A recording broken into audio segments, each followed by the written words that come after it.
আসসালামু আলাইকুম প্রিয় খামারি ভাই বোনেরা, সবাই কেমন আছেন? আশা করি ভালো আছেন।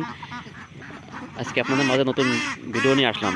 দেখেন, এগুলো হচ্ছে যে আমার ক্যাম্বেল জাতীয় হাঁস। এই হাঁসগুলো কিন্তু আমি এখন রাখছি একটু রোদ্রে। এর আগে কিন্তু আমি রাখতাম আমার হচ্ছে যে ছায়াযুক্ত ঘরে, যার কারণে কিছুটা হাঁস কিন্তু ঠান্ডা লাগে মারা গেছে। এই জন্য আমি কিন্তু এই হাঁসগুলো এখন এই শীতের ভিতরের যাতে ঘরে রাখলে ঠান্ডা লাগে, সেই জন্য এদেরকে রাখছে রৌদ্র, অর্থাৎ ফাঁকা জায়গায়।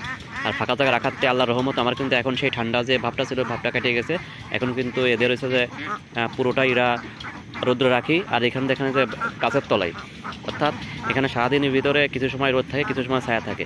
আর যদি অর্ধেক রোদ থাকে, বাকি অর্ধেক হলো ছায়া থাকে।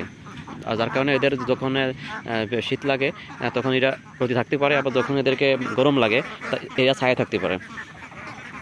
হাঁসে শুধু লস আর লস, লাভ আর লাভ। যারা এরকম করে ভিডিও আপলোড করে তাদের হলো আসলে হাঁস পালন করার অভিজ্ঞতা নেই। তো এখানে হলো এই হাঁসগুলোর কিন্তু ঠান্ডা ছিল, আল্লাহর রহমতে কিন্তু এখন ঠান্ডা লাগা কেটে গেছে, এখন কিন্তু সুস্থ আছে এরা।